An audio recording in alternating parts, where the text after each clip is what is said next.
Welcome to the eMortgage Management Hour, a straight talk show designed to give you the truth about mortgage financing in the greater Tampa Bay area. The views and opinions of your host, Scott Pendleton, and his guests do not necessarily reflect the views and opinions of WHNZ or its advertisers. And now, your host, Scott Pendleton. How's everybody doing today? I am Scott Pendleton. Welcome to the eMortgage Management Hour, where E is for education. eMortgage Management is a licensed mortgage banking firm, NMLS number 2926, and all our contact info can be found at tampabay.emmloans.com. Quick overview about eMortgage Management. We're a mortgage banking firm. We specialize in residential mortgages. That's what we do. We're not a bank. We don't take deposits. We don't sell CDs. We don't sell other financial products. All we do is mortgage. We do it, and we do it really well. We focus on one thing, and that's getting loans closed and closed on time. We like to focus primarily in the purchase market, but we'll happily talk to you about a refinance anytime that you'd like. You can always, once again, contact us at tampabay.emmloans.com. All our contact information is on the website, or you can call us directly at the office. The phone number is area code 813-517-0795.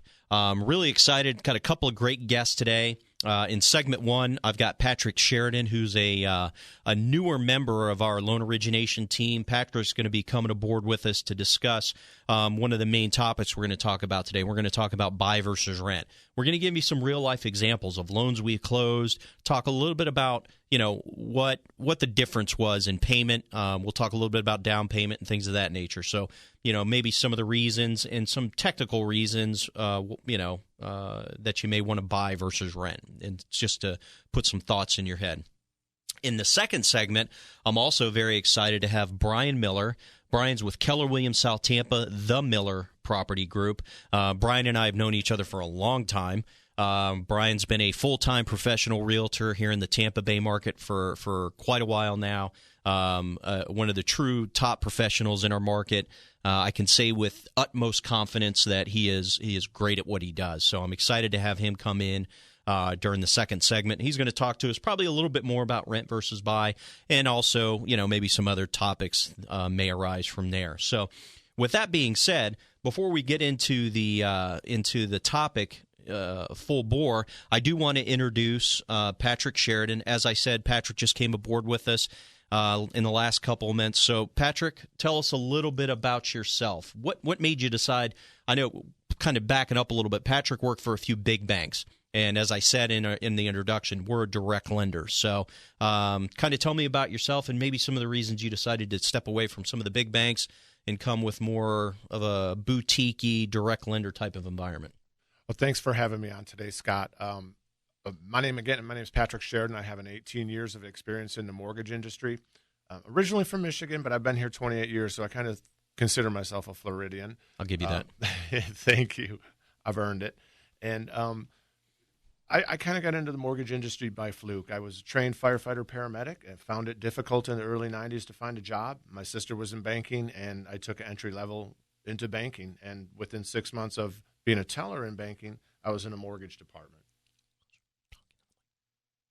So after being in the mortgage department for several months, the bank I was with, Barnett Bank, was sold to Nations Bank and then Bank of America. There's where my big bank experience comes in. Spent 7 years with them and learned a lot. Learned how I didn't want to do customer service, but also learned a lot of the technical side of mortgage loans.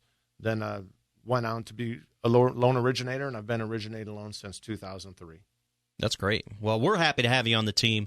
I know you do a great job for us. One of the things we talk about a lot on this show is the education aspect of the mortgage process.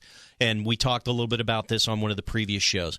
You're seeing a lot of information out there, a lot of news, a lot of advertising for, digital mortgages and how you can do things online now and how everything is automated with the mortgage process, or can be. And trust me, I think technology is great. We use it. It's a benefit to us.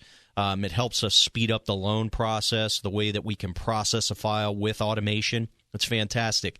But I never want to lose the personal touch, knowing that you as a consumer, as a borrower, can pick up a phone and there's going to be somebody on the other end of that line that can explain the whys behind what the underwriter's asking for. And I think that's what's lost sometimes in mortgage banking. Everybody wants to, email and text. And sometimes you just got to pick up the phone and have a conversation. And that's why we really pride ourselves on, making ourselves available. We do answer our phones in the evening. We do answer our phones on the weekends. I'm calling a client tonight at 8 o'clock because that's when he's available for me to take his application. So you do what you got to do. But we want to make sure that we're available. So when you have those questions, you can pick up the phone and somebody's going to be there to explain the whys behind the things that we're asking for. Because the mortgage process can be very cumbersome. It can be very convoluted. We ask for a lot of documentation. Trust me, if it was up to Patrick and I, we wouldn't ask for so much documentation. But we do have underwriters that we have to, provide that documentation for. So it's very important that you as a consumer understand the whys behind why we're asking for the things we ask for, and get it to us in a timely manner. So with that being said, I do want to get into kind of our topic, which is buy versus rent. The question becomes, if you're out there and you're renting a house right now, obviously the market is changing. We're definitely seeing rates increase, rental rates increase. Mortgage rates, luckily, are staying pretty low. Although over the last couple of weeks, we have seen a little bump in mortgage interest rates. We're still at historic lows if you look at the history of mortgage rates. The question that comes to hand, is it better to buy a home? And one thing that I recently read, a handy rule of thumb would be to multiply your monthly rent by 240. So, for example, let's say you're paying $1,200 in rent. If you take $1,200 times 240, we're thinking months, of course, 240 months, your investment into that rental property would be $288,000. And it may not be the exact property. Maybe you go from rental to rental to rental, but you're going to be paying rent somewhere if you don't own a home. So just figure over 240 months, paying 10 years, you're paying $288,000. If you can buy a house for less than that, then buying is a better option. So you just got to do some simple math. On our website, tampabay.emmloans.com, under the resources tab, we have a rent versus buy calculator to help you break down the numbers in more detail. I actually found a rent versus buy calculator online just the last couple of days when I was doing a little bit of research for the show that was a little bit, to be honest with you, I think a little bit better than our rent versus buy calculator. And what this does, and what I liked about it, is it gives you an example of a sale price with a down payment, but it also gives you the example if you took that money instead of as a renter and invested it in the market, where you would be. So I just ran a quick scenario on that calculator, and basically what I did is I put in a $200,000 purchase price with 5% down, a 30-year term at a mortgage interest rate of 4.25%. Pretty standard deal in our market. Our average loan size in this market typically runs in about that $200,000 range. That's a pretty standard. Just using some real basic numbers. In this example, we use $6,000 for closing costs, $2,000 in annual maintenance on the property, $2,760 in property taxes, $2,760, and $1,000 a year in homeowners insurance. For the home value, we're saying that we think that the values are going to appreciate on that home on average about 4% a year, which in my opinion is a healthy appreciation. If you go back to 2002, 2003, we were seeing appreciation of 10, 15%. And that's why we got in the mess that we got into. It was unrealistic and everything imploded. So I think, 3 to 5% appreciation is a healthy rate of appreciation. So I just took it down the middle and used 4%. In this scenario, we said that the person had a 25% tax bracket. So it takes in your tax bracket into, and then a capital gains rate of 20%. So if you were to sell the property and had any capital gains taxes, we took that into the calculation as well. So we're comparing that to a rent assumption of $1,400 a month, and that you're able to take what the money that you would have invested in the real estate and put it in the market and earn 8%, which is pretty aggressive. If I knew I could if I could take my money and put it in the market and be guaranteed 8%, I'd jump on that right now. So in that scenario, you're basically net spend over a 7-year period. And the reason I use 7 years, we see in our industry the average is most people stay in a home or a mortgage specifically from about 7 to 10 years, 10 being maybe on the high side, really probably more like 5 to 7 years.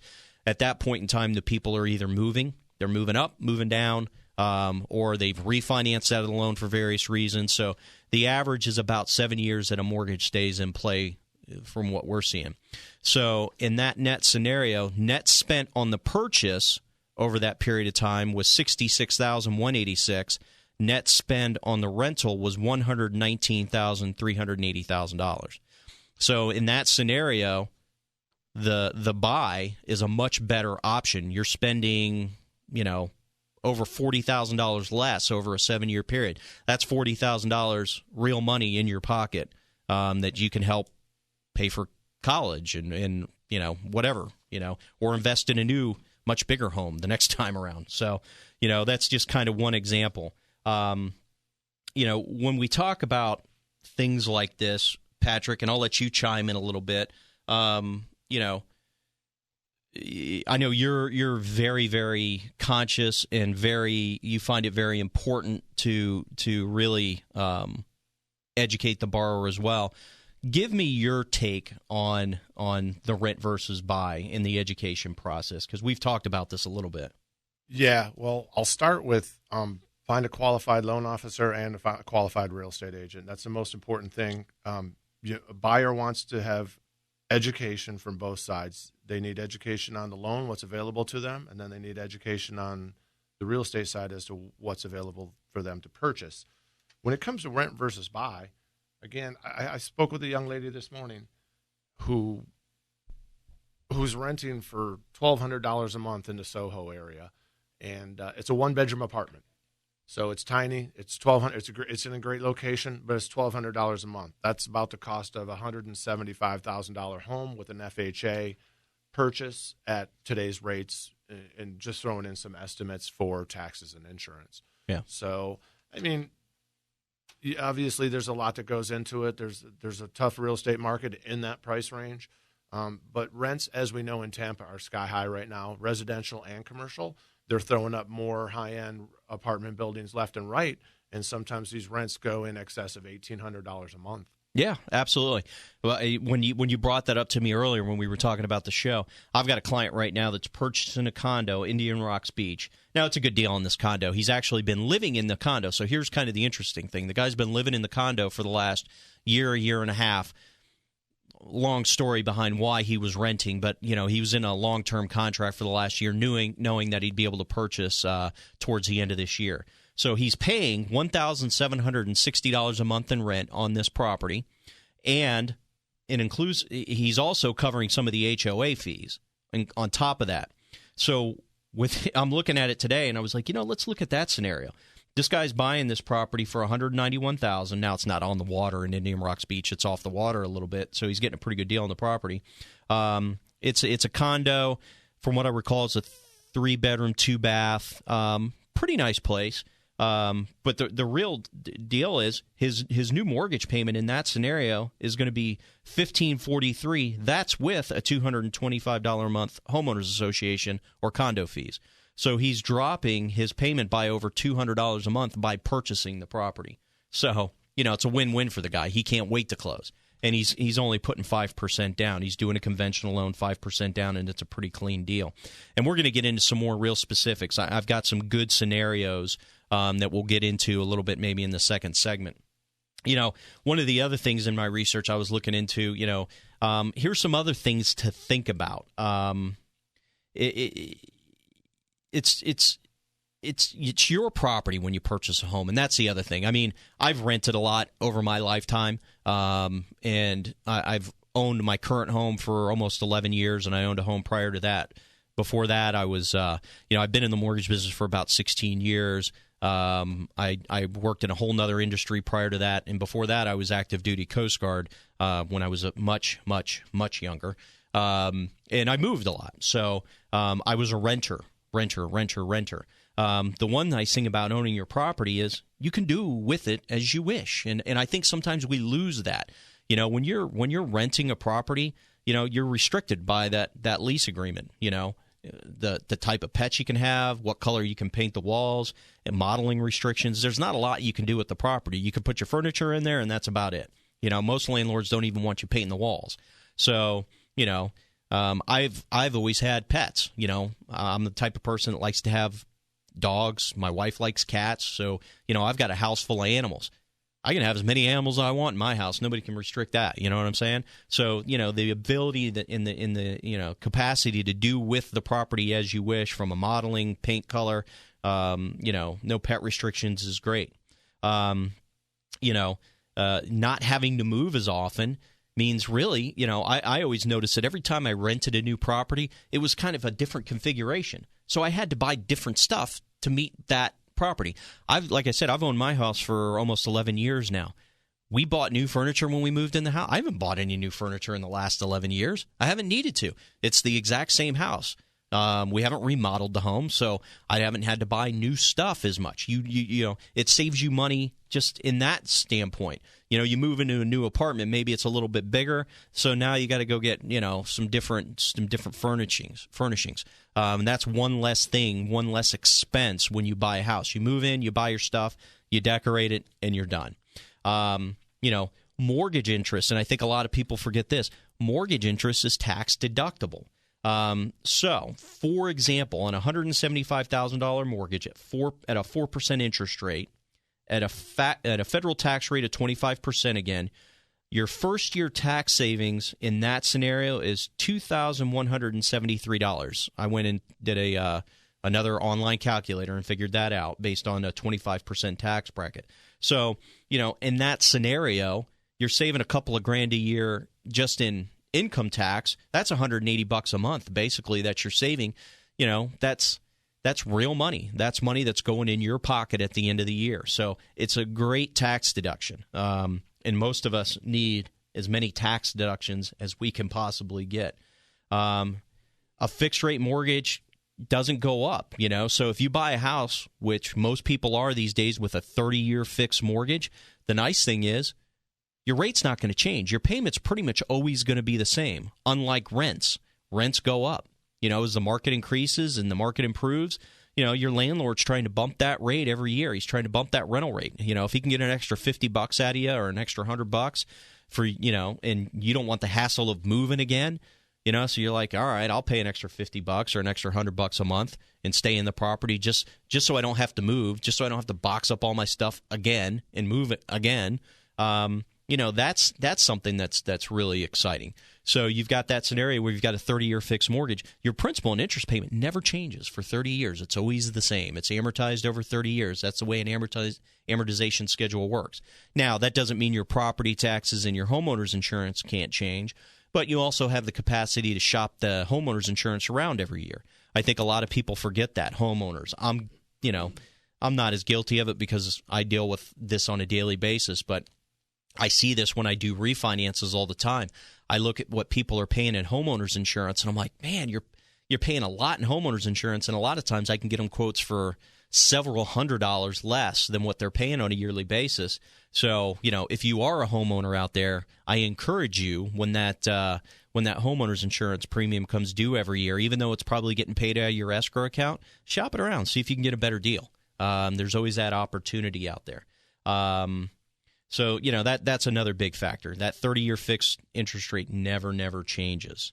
Kind of moving into that, you've got a lot of different, loan products out there, and we're starting to see the market change a little bit with the type of loan products that we have available. So what we're seeing for most first-time home buyers is we're seeing FHA loans. So the typical FHA loan would require a 3.5% down payment. So on a $100,000 purchase, you'd be looking at putting $3,500 down. I encourage anybody that's renting now that's thinking about purchasing a home, start really saving that money. Start putting that money aside as soon as you possibly can. The nice thing about FHA loans, and we've talked about this several times, FHA loans are not as credit score driven as conventional loans. So if you don't have perfect credit, that's kind of what the Federal Housing Authority was thinking of when they designed this loan program. It's there for those individuals that are maybe first-time home buyers. You don't have to be a first-time home buyer. or maybe don't have perfect credit, where you're going to be able to get a rate that, to be perfectly honest with you, is probably going to be on average right now about 0.25% to 0.375% lower than a conventional loan. So FHA rates are lower than conventional rates typically. They're federally insured loans. So what are the negatives of an FHA loan? When you do have an FHA loan, you're going to pay monthly mortgage insurance.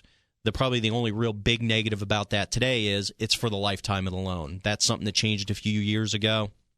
And to be perfectly honest with you, I firmly believe in the next year to 2 years, FHA will back off on that. I think they will eliminate that rule. It didn't used to be the case. It used to be you had to keep the mortgage insurance for 5 years.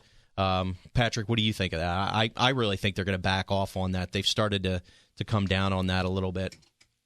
Honestly, I haven't given that much thought. When they change rules like that, I kind of, in my opinion, I just take it as that's the new rules. Yep. But they've come back on the mortgage insurance cost, the monthly cost. It'd be nice to see them bring down the upfront cost, and then possibly give those buyers an option to get rid of that mortgage insurance without the expense of refinancing to a conventional loan, because it's expensive, very expensive for the buyers or homeowners. Yep. So, one of the other things we talk about, and when we talk about FHA loans, obviously we're talking about interest rates. One thing I just mentioned earlier in the show is rates have crept up a little bit here over the last couple of weeks. And kind of what I'm seeing, Patrick, I don't know, you can kind of chime in and give me your opinion. It seems to me like rates have been, in the last 2 years maybe, they've been very, very cyclical, almost like a roller coaster. They seem to kind of go up and down in about 0.25% range. Exactly. So on a conventional loan, let's say the rate today is 4.25%. It seems that 4 to 4.25 seem to be the sweet spot for conventional loans. And the reason I ask you is because you've worked for a couple of different banks over the last year. I've only really been with the same company. I know with us, I'm seeing the rate kind of go up and down in that 0.25% range. Now, 0.25%, nobody wants a little bit higher interest rate. Everybody wants the lowest rate they can possibly get. But really, 0.25% doesn't make a huge amount of difference in your payment. I really think this will continue to happen for a while. What are your thoughts on that? Well, yeah. I mean, if you look at the 2 or even a 3-year line, it's flat. For the long-term 3 years, it's just flat. The interest rate's gone up, like you said, or down 0.25%. But as you know, once the Feds start to raise their rates, then you're going to see that rate, going up higher. It's going to be 0.3 of a point or half point, or we're going to even see bigger increases than this 1/4 up, 1/8 down.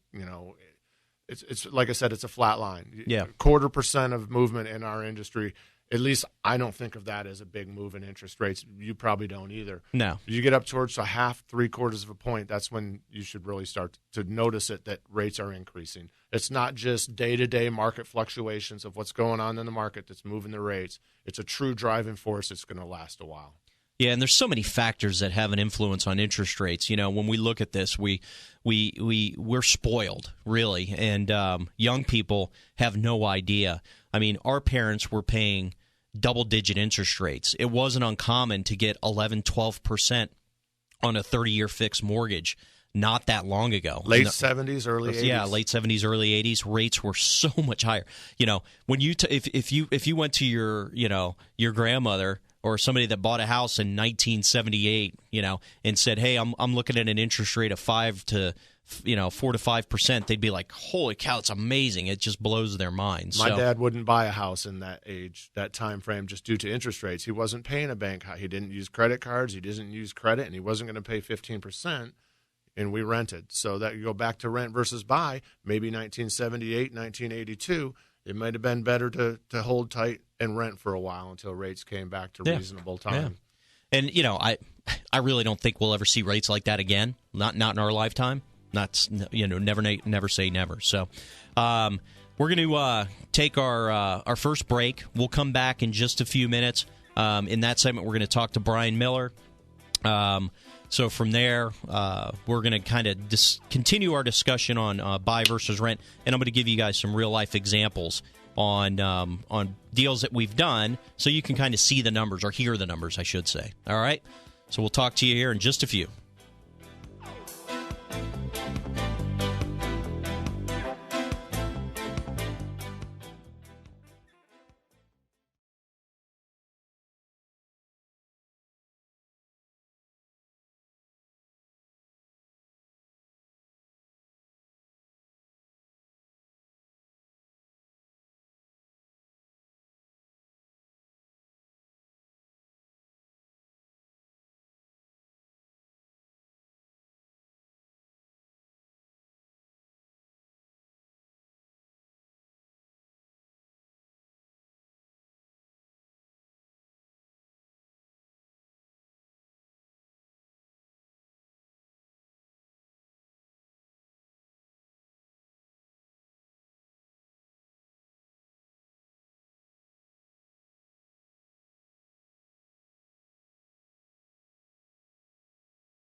And now, back to the eMortgage Management Hour and your host, Scott Pendleton. Welcome back. We're going to kind of continue our conversation about buy versus rent. Also in this segment, we've got Brian Miller with Keller Williams South Tampa, the Miller Property Group, going to come aboard with us here in just a few as well. So as we were kind of talking about the buy versus rent subject, you know, I always like to use real-life examples. I think most people want to know, Give me something real. What? Give me some deals you've done. So, what I like to do from time to time is kind of look at some of the loans we've closed. Let's just say in the last month, so you guys can kind of see what maybe some of the prices are in certain areas. So, kind of on that subject, I like to give you the city. So, for example, I've got a property that we just did a closing on as a purchase in Tarpon Springs. Most people in the area know Tarpon Springs. Nice area, good housing prices over there. So this deal was an FHA purchase. Purchase price was $149,000, and the buyer put 3.5% down. So in that scenario, $149,000 purchase, 3.5% down. Their down payment was $5,215. Now, one of the nice things about FHA loans is you can negotiate into the contract for the seller to pay your closing costs. Which is always a nice option. So you could literally get into an FHA loan with just your down payment of, in this scenario, $5,215. So the payment on this property, these people were paying $1,040 a month in rent. Their new payment is $977.94. So they dropped their payment, and they were able to buy a 3-bedroom, 2-bath home, just over 1,400 square feet in Tarpon Springs. You know, nice, good starter home, first-time buyer, young couple, 3-bedroom, 2-bath, you know, got maybe 1 or 2 kids, plenty of room. You know, not a huge place. It's not a mansion or anything like that, but just to give you kind of a feel for the area. We also just did a purchase in Land O'Lakes.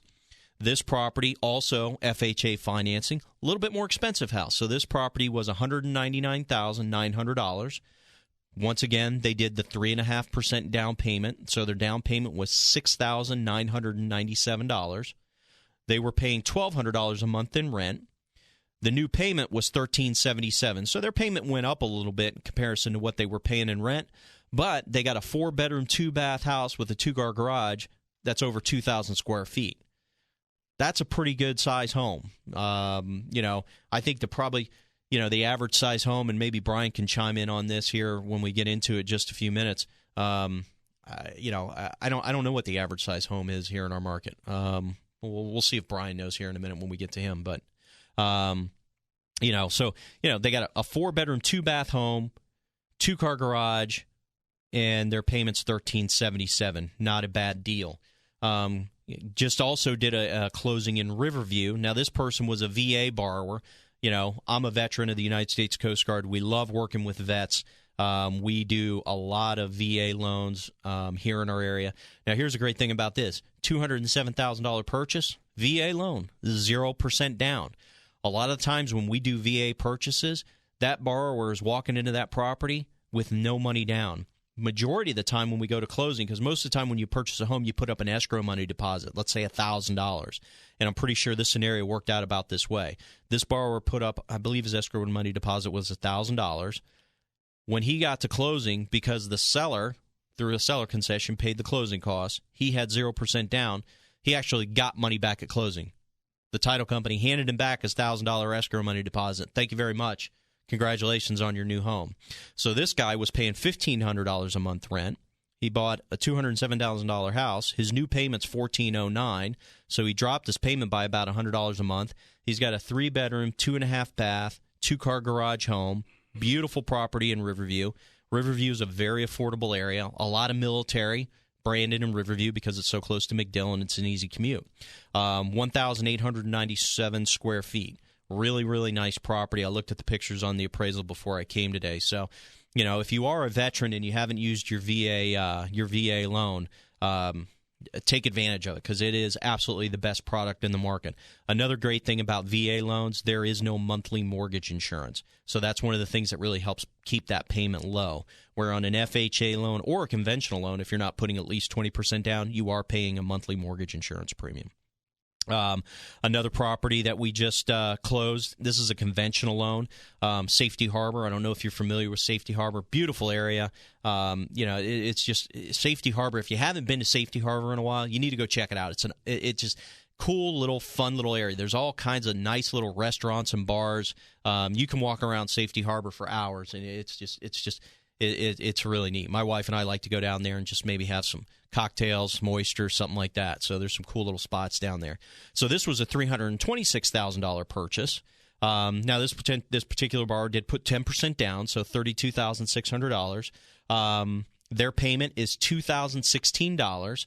But for that, they were able to get a 4-bedroom, 2.5-bath, 2-car garage, a pool, all updated. I saw the pictures on this one as well. These people are actually friends of mine, so I'm just waiting for my invitation to the party. It should be in the mail any day now. 15 square feet, so a nice size home. And it's all updated. Everything in the house is basically brand new. It's a beautiful, beautiful property in Safety Harbor, which if you haven't been to Safety Harbor in a while, is really, really fun. Another one that we just did in Palm Harbor. I'm trying to give you guys kind of a range. So from Tarpon Springs to Land O'Lakes to Riverview to Palm Harbor. Palm Harbor, if you don't know the Palm Harbor area, also a very, very desirable area in Pinellas County. Great schools, probably one of the best school districts in our area, maybe second to the Plant District in South Tampa.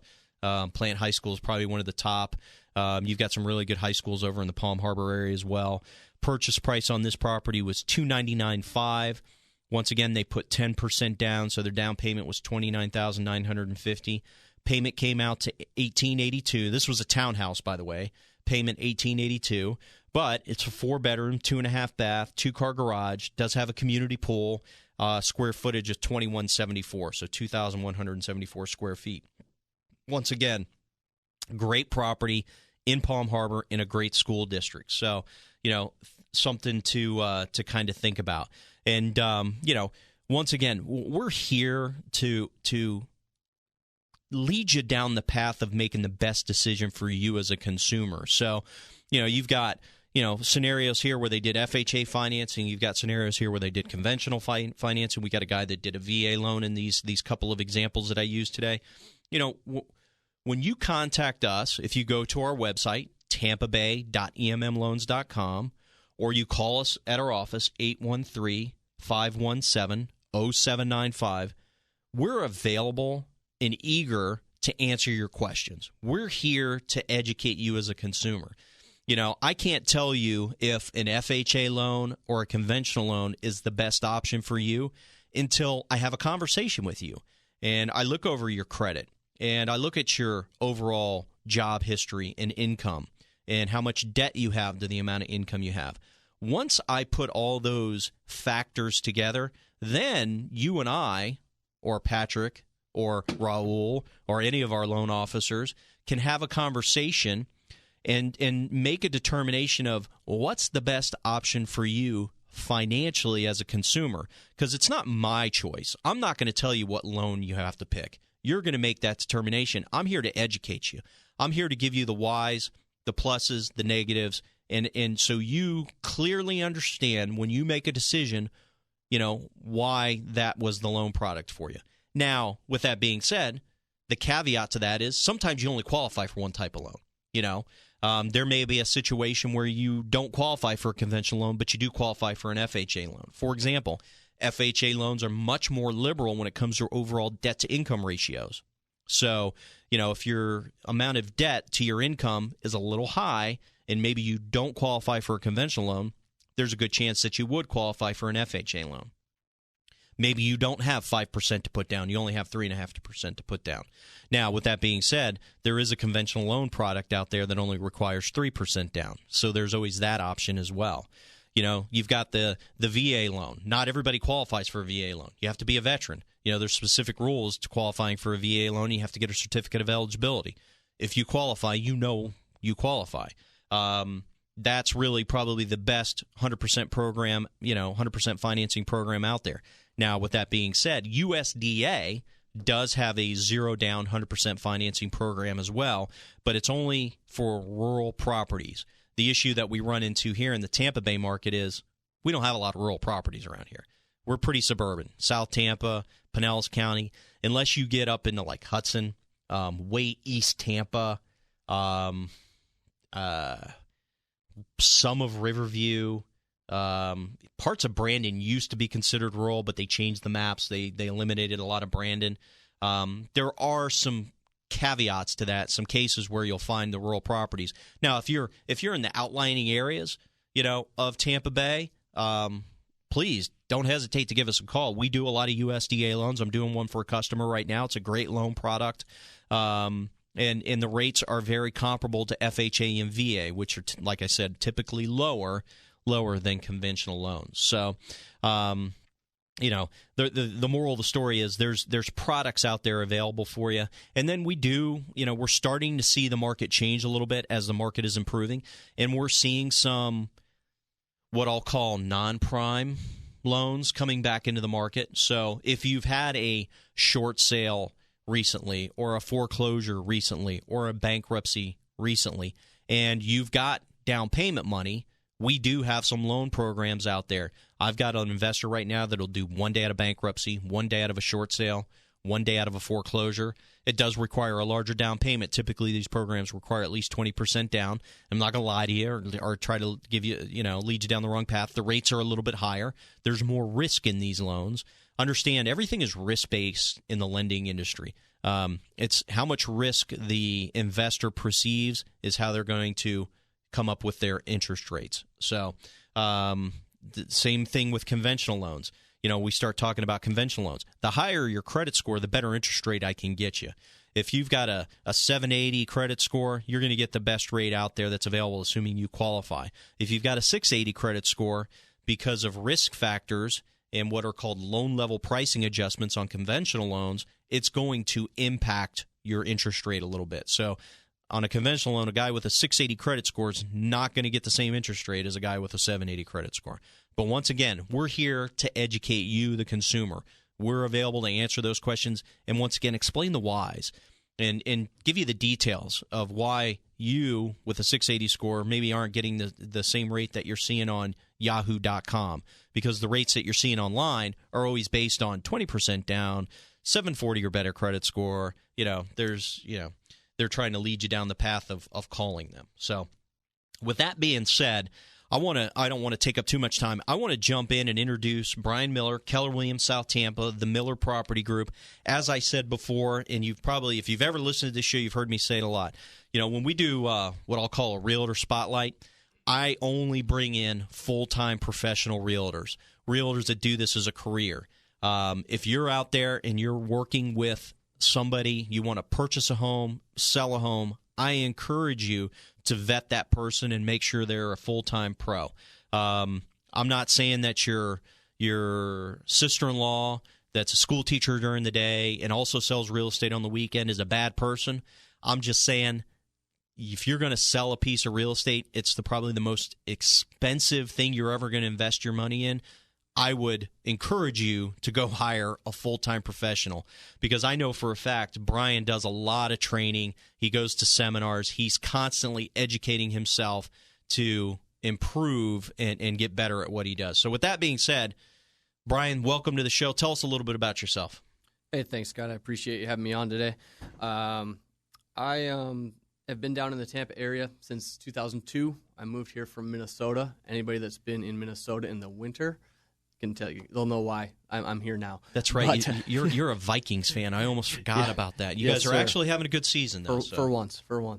Yeah. So, like I said, came down here in 2002, bounced around a little bit, try to figure out what I wanted to do with my life. And in 2005, decided real estate was the route I wanted to go. Been doing it full time since then. And so I've seen the ups and downs with the crash of the market and all that kind of good stuff.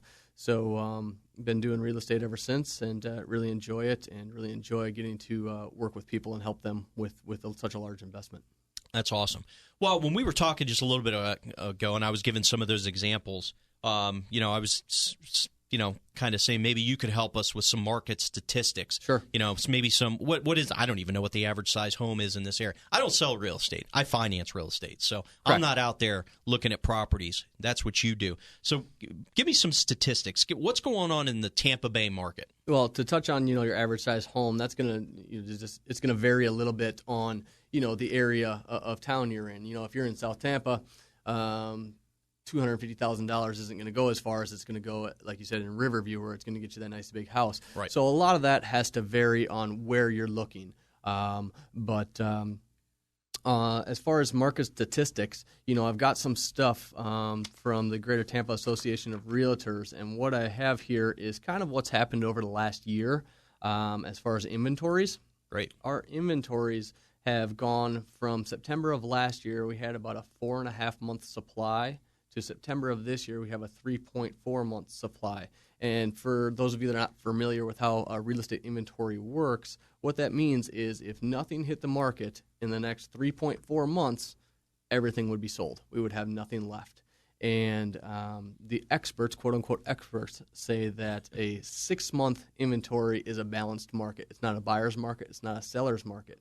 Anything below that number is considered a seller's market. So we are in the midst of a seller's market right now. Well, and I can attest to that, because I know when I'm seeing my buyers that I pre-qualify, they're out there looking at these properties. If they don't jump on that property, the minute it seems like that it hits the multiple listing service, it's gone. It's especially in the desirable areas, the Palm Harbors, the South Tampas, places like that. I'm seeing properties move so fast. I've got buyers out there that are chomping at the bit to buy a house, but every time they make an offer, they're getting beat out. There's multiple offers, so I can attest to that. I'm seeing it myself on my end. Yep, and along with that, we've seen the prices coincide. As those inventories go down, it's your classic supply and demand. Sure. And our prices have gone up quite a bit. The average sales price in the Tampa Bay area, which includes Hernando, Pasco, Hillsborough, Pinellas counties, has gone from $199 up to $222. So we're up about 11.3% year over year. Wow, that's a big increase. Well, the good news is rates haven't increased that much. So Correct. Rates are staying low, which keeps things affordable. So that's the good news there.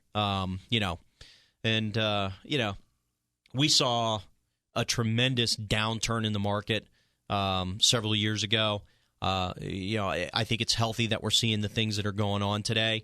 But I always get a little nervous because I firmly believe if we can keep things at about a 4, 5, 6% appreciation, I think in the long run it's a healthier market. Agreed. So agreed.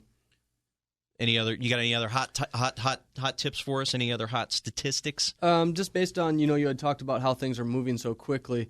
The average days on market has also decreased by about 7.5% down to 49 days on market. And I can tell you that number is a little bit skewed because if your house is priced correctly, it's not going to be on the market for 49 days. No. That's taking into consideration these houses that are overpriced and they sit on the market for 6 months.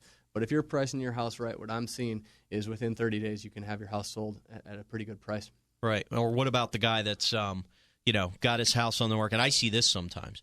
They've got their house listed on the market. They've kind of overpriced it on purpose because they're trying to avoid a foreclosure. Correct. I see that sometimes. Yes, and some people, unfortunately, some people are in the position where that's the only option they have. Yeah. But that's a great lead into the next stat I have is foreclosure sales are down over the last year, which is great, and it's for a healthy market. The short sales are down about 25%. Our bank-owned foreclosures are down about 23%. And our traditional sales are up about 31%. So that's awesome. That's a very healthy thing for the real estate market, and it's to me, it's a sign of good things to come. Yeah. Nobody likes to have all those foreclosures and REOs out there unless you're an investor with really deep pockets. Yeah. Well, speaking of deep pockets, I know one thing that I'm seeing a lot, which is not good for my business. I know you probably are seeing it as well. There's a lot of cash buyers out there. There is. Yeah. Do you think most of those cash buyers are coming on the investment side, or I'm still seeing a lot of even owner-occupied? There are owner-occupied, but in my experience, most of the deals I do with cash are investors. You will get the cash deals once in a while, which, like you said, no fun for you. It's great for me, but yeah. But a lot of people, that's not reality. The majority of people don't have $200,000 just to go throw down on a house. Right. But you do see it, and I don't think that's a bad thing either because it shows that the economy as a whole is recovering. Absolutely. We're going through some pretty tough times. Well, it's not a bad thing, but I would encourage people to use other people's money. OPM. Remember, rates are low. Even if you do have $250,000 or $300,000 to put down on a property, maybe keep $150,000 of it aside. Finance the other $150,000 at 4% interest and see if you can go do better in the market, because I bet you can. Yep. So, and money is, like you said, money's dirt cheap, and leveraging is a beautiful thing. Absolutely. So on the buy versus rent topic, give me your 2 cents. What are some of the things you're dealing with the home buyer and the home seller out there? Where Sure. I typically only deal with the home buyer. Sure. Give me your take on that. Okay. First of all, as a buyer versus a renter, as you touched on before, the first thing you want to do is you want to educate yourself and make sure that you're doing the thing that's best for you and that you're, not going to put yourself in a bad position down the road. Mm-hmm. So to me, if you have the down payment money and you're not drying up all your savings and you can get the house you want, there's not many instances where I would suggest renting over buying. There are a couple. And the two instances where I would say maybe renting versus buying is if you're new to the area and you have no idea where you want to live. Tampa Bay is a big area. Yeah. Do you want to be in St. Pete? Do you want to be in South Tampa? Do you want to be in Riverview? Do you want to be in Land O'Lakes? New Tampa. Yeah. You've got to find that out first, because you don't want to buy and 6 months down the road say, I hate where I live. Yeah. If you're renting, that's one thing. You can get out. So that's one. And then the other that I see people renting, and I think it's a good idea, is if you're unsure about the time you're going to be in the area. If you don't know, if you think you might get a job relocation within a year, don't buy. But other than those two situations and not having the money for the down payment that you need, and that would be a conversation I would have with you, go over the finances, things like that, I don't see a reason not to buy. Money's cheap, and why not make some appreciation rather than just renting. Yeah, and I, you know what, I agree with you wholeheartedly on both of those points. I think those are probably the two scenarios where I would agree with you. And if somebody came to me and they told me that, I talk to clients all the time, people moving new into the area. Mm-hmm. I encourage people to rent in that situation on a regular basis. Yep. Figure out where you want to be. Call me back in 6 months. See if you could do a short-term lease. Even if you have to sign a 1-year lease, it's not the end of the world. I'm going to be here next year. Let's have a conversation about 4 or 5 months before you're ready to buy. I always encourage, if you're thinking about buying in the next year, I recommend you contact us, but if it's not us, a reputable full-time professional mortgage banker, and have a conversation with them at least 3 to 4 months before you're ready to buy a home. Of course. That way, in case there's anything that's off, maybe there's something reporting incorrectly on your credit report, we've got time to fix it.